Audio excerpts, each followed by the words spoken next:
السلام عليكم ورحمة الله وبركاته.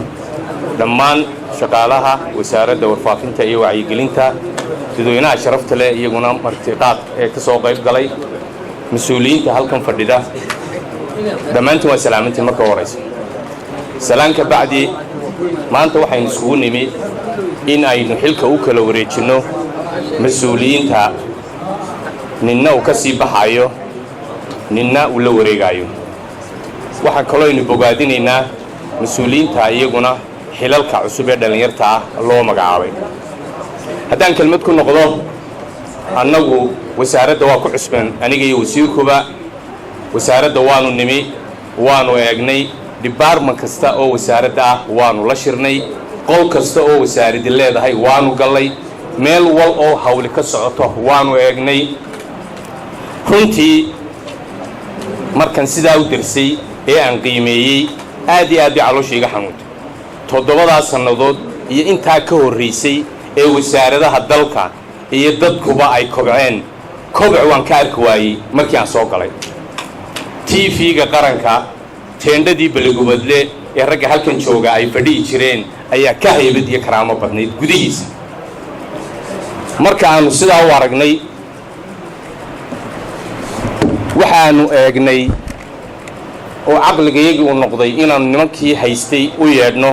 oon khadar u yeedhno oon nidhahno bal khadaroo bal ka warran meesha maxaa dhacay maxaa intan dhacay maxaa suurto gelin waayey maxaa idin helay way noo warrameen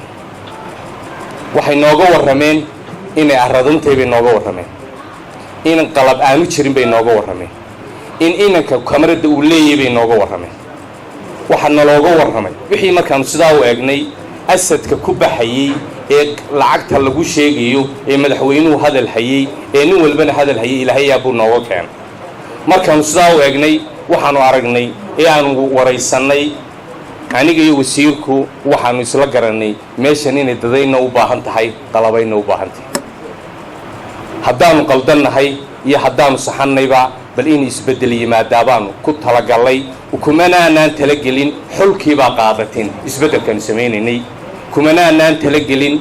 waxbaa qarribteen ee waxaan ku talagallay inaannu laba shay eegno inaannu dardar gelinno waxaanu erinay annagu iyo waxaanu xil ka fadhiisinay midna tooni ma jiro inaannu shaqada dardar gelinno ayaanu tallaabo ku qaadnay waxaanu labaynay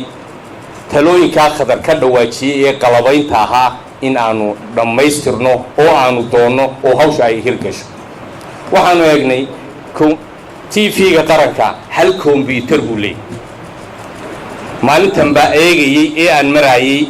ee aan sidaa u eegay galabnimadii waan baxay waxaan tegey home cable TV stuudiyihiisaan galay waxaan arkay 6 computer oo sidaa u yaalla oo 6 war hadday soo dhacaan markaaba la gelinayo waxaan eegay TV-ga qaranka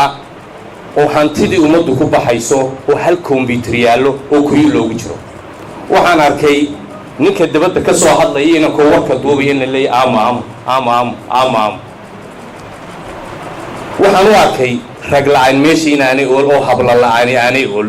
ee hagrasho kale oo qalab ay taallo hagrasho qalab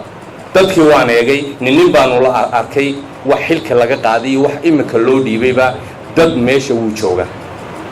dad wanaagsanna wuu jooga anigu kuma cusbi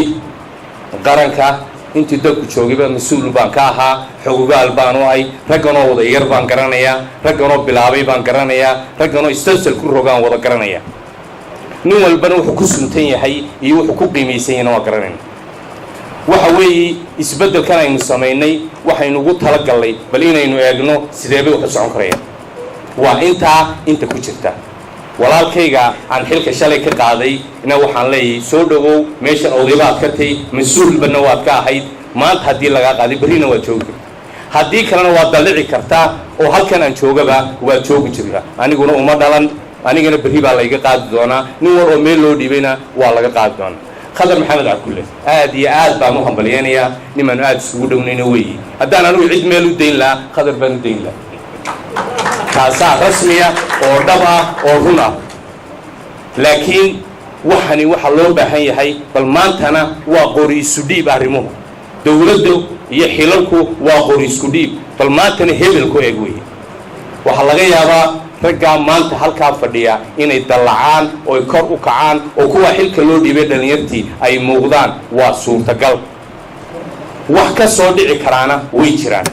ilaahay waxaan uga baryayaa dhallinyartaasi kuwa kobca inay noqdaan kuwa dadaala inay noqdaan kuwa weji wanaagsan muujiya inay noqdaan annagu waxaanu leenahay isbeddelka aanu wadnaa mid intaa ku joogaya ma aha waanu eegaynaa maanta intaanu qaladnayna berri baanu saxaynaa saa dambe mid kalaanu samaynaynaa oo kii hore aan ahayn oo ka duwan nin walba waxaanu leenahay waxaad shaqaysataa unbaa ku yaal halkan annagu ma nihin aniga iyo wasiirku niman reero loogu imanayo niman